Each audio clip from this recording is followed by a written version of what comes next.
Hello. Today is July the 31st of July 31st, 2023, and I am sitting on the border in Switzerland, on the border between Kanton Tessin and Kanton Graubünden at a place called Passo di Soreda, and that there is Pizzo Casinello, and I just came up Passo di Soreda. And this is my third day of hiking, so just keep in mind that I'm not super fresh. But I came up Passo di Soreda. It took me 5 or 6 hours from Capanna Monterascio, and wow, just wow. That is not a hike. That is. It reminded me of GR20. You have to use your arms a lot, and there's scree and boulders everywhere, and they put chains in key places, but it's still super hard.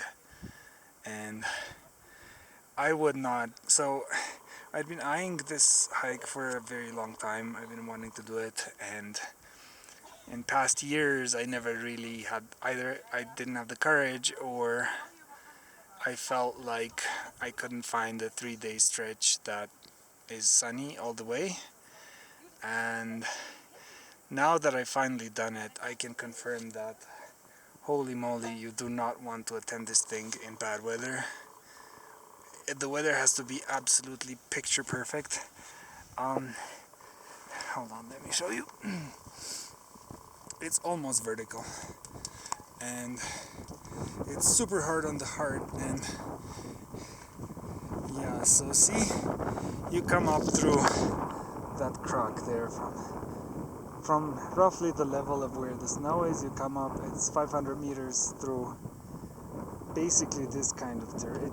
It's horrific, and they put man-made steps in various places to make it easier for people, but holy cow. So this is Passo di Soreda. We're 2,000, almost 800 meters, and we're going down to Lamprecht, through here somewhere, and we have to go down all the way. And tonight I'm sleeping in Vals, and holy cow, that was hard. Let's see what's here. You can buy something. Holy cow, I didn't think I was gonna make it. I mean, no, I knew I was gonna make it, but there were many places where I thought this could end badly, and keep in mind that I'm super experienced, and yeah, it reminded me a lot of Corsica, although in Corsica it was even worse because it was much hotter and there was more dust and the rocks were a bit more slippery. But yeah, so attempting this thing in like even slight drizzle, like basically even if the clouds are out, basically if you sweat, then you will get cold very fast. The winds across the pass are really sharp and cold, and you will get cold very quickly, and you will just lose calories like that, and you could just get hypothermia.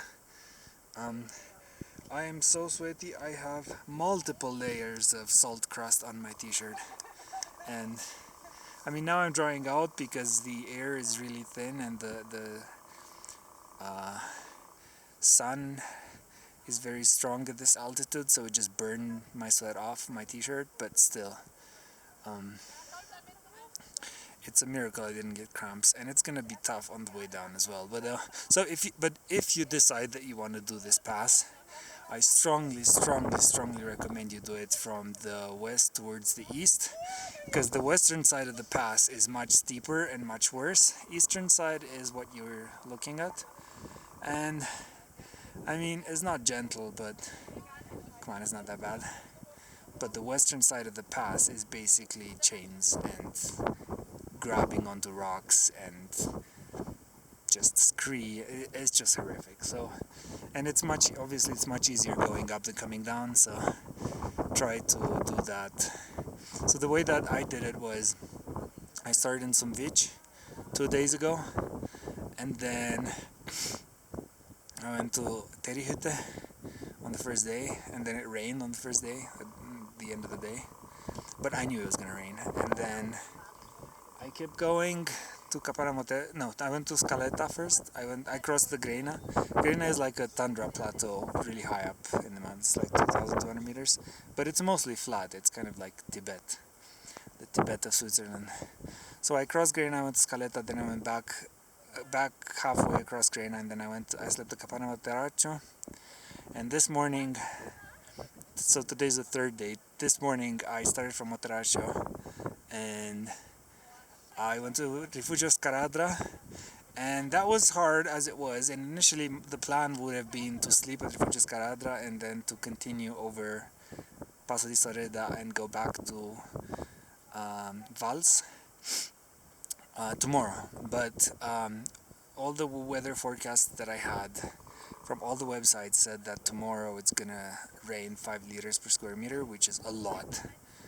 And I thought I have to get over the pass today, because if I don't get over the pass today, I'm stuck in the wilderness. So, I mean, I guess I could go back to Olivone, but yeah.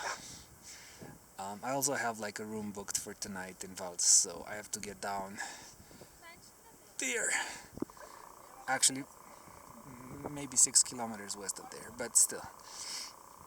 So so I got still a bit to go. But yeah, I think it worked out with the weather and everything, and all the stars aligned more or less.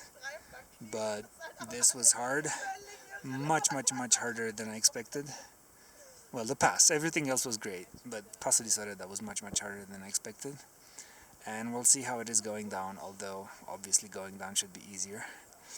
But I hope there isn't a lot of scree and stuff like that, because then that's depressing. So yeah, okay, well, I'm gonna rest for maybe, let's see, what time is it? It's 1:30. I can rest for 10 more minutes, just wait for the sweat to dry out on my t-shirt. Wow, it's really crusty, I could even change it. I think I'm gonna change my t-shirt, so I will wait for that, and then I'm gonna start heading down. Hopefully it's not much longer than 2 hours to get to Lamprecht, and then maybe I can get something to eat there, or I could stop on the way. I have some dehydrated food, I could boil it and eat that. But I just want to get back in the valley so that I'm thermally stable, because here at this altitude, air pressure is so low, everything just evaporates immediately, and when the wind blows just a little bit, it just the chill effect from my sweat evaporating is significant. So yeah, but it was pretty. I'm glad I did it. I'm very happy with how it turned out, and hopefully the way down is gonna be unproblematic. And yeah, thanks for bearing with me, and as always, see you later.